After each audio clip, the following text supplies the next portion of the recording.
when there is an earthquake or a tsunami and people die, did these people attract that, or is this a natural thing that was going to happen anyhow and they just happened to be there?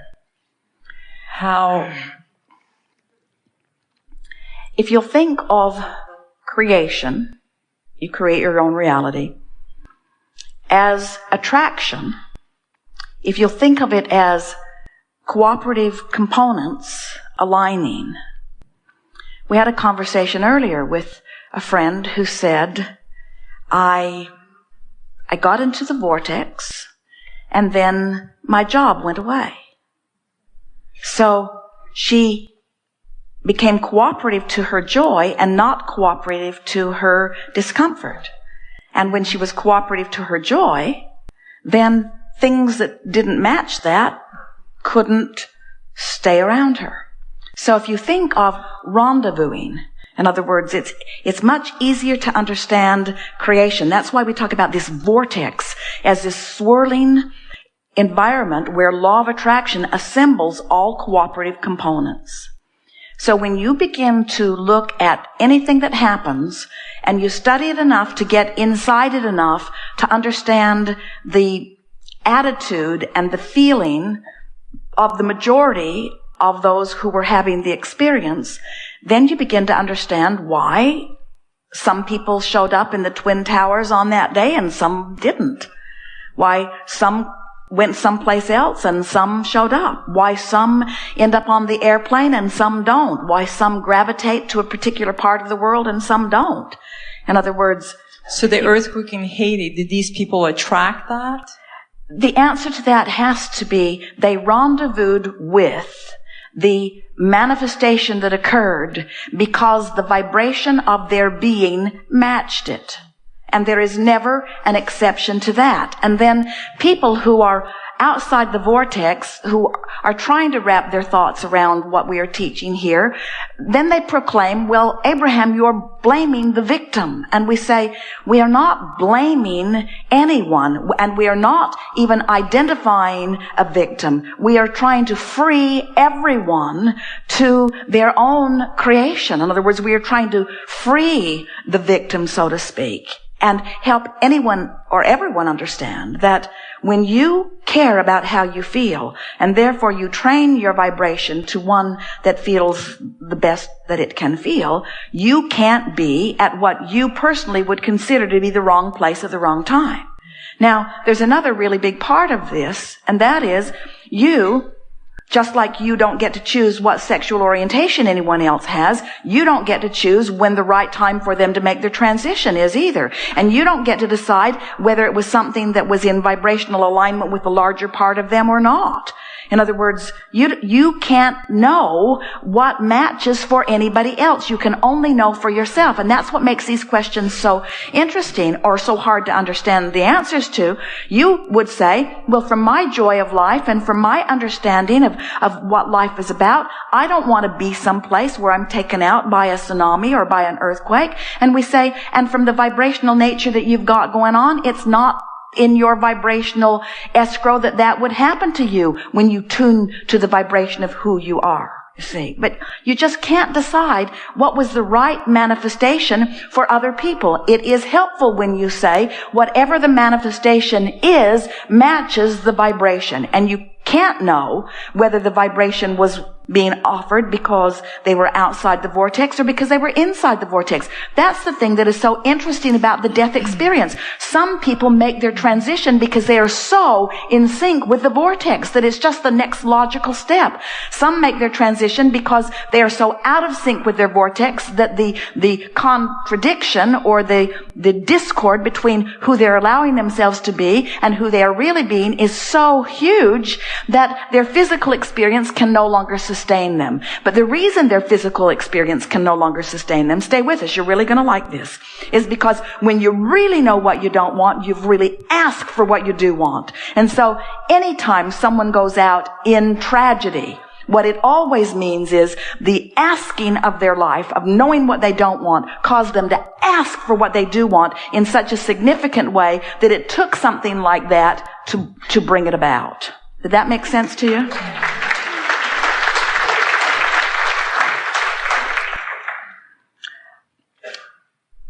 from the moment that we began expressing in this format, the questions that would come forth would be, well, what about the little ones? And what about the suffering? As if we were not understanding, or as if they were not understanding, that suffering is not the way that humans are punished, and death is not a punishment.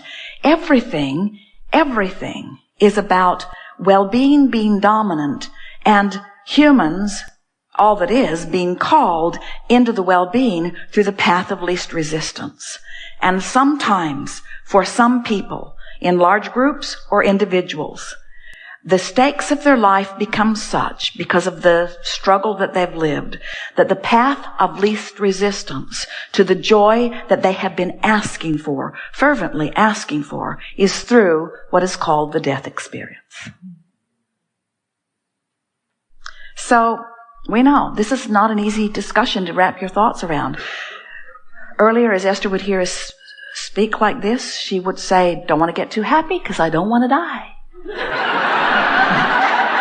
I don't want to be a perfect vibrational match to non-physical energy. I'll just hang around on the ornery edge. Still doing my work. Still putting more stuff in the vortex, you see. But some people have given up. There are people no longer putting anything in the vortex. They are despondent and no longer asking. And there are others that are asking but not going, and asking and not going, and asking and not going, and asking and not going, and asking and not going, and asking and not going, until the asking is just the strongest vibration they've got going on, and then they go into the vortex, you see. So it's important. You got to get your thoughts wrapped around what death really is. And death is not what humans make it out to be. Death is relief and release from resistance.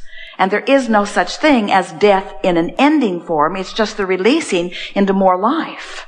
And the exhilaration. It's an interesting thing. If people would allow it, they could go to the site like Haiti, where there were so many people, more than they have identified, who have made their transition. And in that exhilaration that those souls are feeling, in the newfound freedom of releasing the bondage and resistance of their experience, it could be the most glorious destination, vacation site on the planet if you were tuned to the vibration of well-being. But if you go looking for the devastation, you deprive yourself. In other words, any of you have had anybody croak? Anybody know anybody that croaked lately? Haven't you felt the energy of well-being that surrounded the celebration of the death? In other words, there's a party going on big time in non-physical. In other words, you should feel what it feels like to someone who's been resisting their well-being for a while, who in one fell swoop lets go of all resistance and moves suddenly into this energy of who they are, suddenly knowing their value and knowing their worthiness and knowing the very beingness of existence, knowing what true love is, knowing the fullness of all of that, and being able to look into the physical experience and know the value of every bit of that. Oh, what a non-physical party we're having. But most people don't even allow themselves even a smidgen of that energy that always surrounds the death experience. And so then imagine what it must be around a death experience. There is energy flowing as all of those people are, for the first time in maybe their whole life, allowing themselves to really be who they are, you see. And so it's hard for us to call that a tragedy.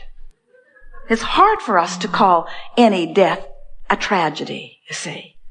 And only those outside the vortex do, really. You are never guarded about death from inside the vortex. Because you really want to know?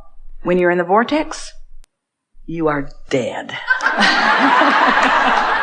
In the sense that you are resistant free. And that's the best definition of non-physical that we could give. Resistant free. When you're in the vortex, you don't have that physical, resistant, hanging back, cumbersome, human energy.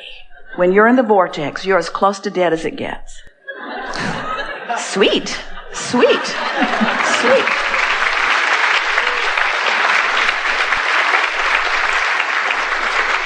But it's hard for you to be in this physical world because you talk like that out in the world, they'll point at you. So don't talk like that out in the world. Tell no one. Just be happy anyway. Just be happy anyway. Don't let every single thing that every single person thinks should be the reason that you should sacrifice your joy. Don't let them do that to you. Take a stand. Take a stand inside the vortex. Say to yourself, I'm not going there with you. I'm not going there with you. I am not going to suffer over Haiti. I am not going to suffer over Haiti. Because it's not going to bring anybody back. It's not going to help one thing. I am not going to suffer over Haiti. Instead, I'm going to let the suffering that I already did, because I couldn't help it. I'm going to let the suffering that I already did, which put so much into my vortex, I'm going to see them as the other side of that wave. I'm going to see them as more joyful. I'm going to see them as taking more control of their experience. I'm going to see them basking in the deliciousness of more people's attention. I'm going to see, in my mind's eye, the attention lasting longer than just what is politically or popularly correct. I'm going to see this as a new beginning for these people. I'm going to see them understanding that there are many people from all around the world who do care about them. I'm going to see this as a progressive new beginning for them. I'm going to see them as stepping into this century in new ways, as new aid and new attention and new things flows to them. I am not going to suffer. I'm going to be solution-oriented about it. I'm not going to be problem-oriented about it. Not again. Not me. Not now.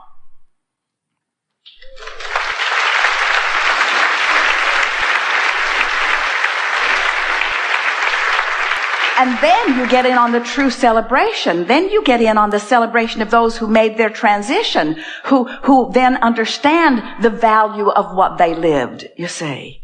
You don't come forth to fix a world that is broken. This world is not broken. You come forth because you are a creator, and it is fun to create. And if it's not fun, then you are not the creator that you came forth to be, you see.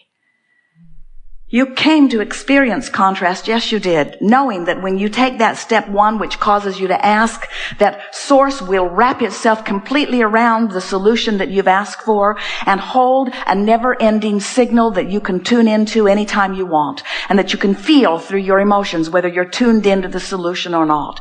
And when you care about how you feel and you take that step 3, which is the allowing step, and you come into alignment with what you have asked for, and you take that expansion, you feel as glorious in the expansion as the source within you did when you first gave that expansion to the source within you. And anything less than that is sort of squandering life. You didn't come forth to spend all of your time in step 1. You did not come to make a career out of suffering or step 1. You did not come to struggle your way into your expansion. You came forth to choose your way. You came forth to feel the variety into expansion, but you came to focus yourself.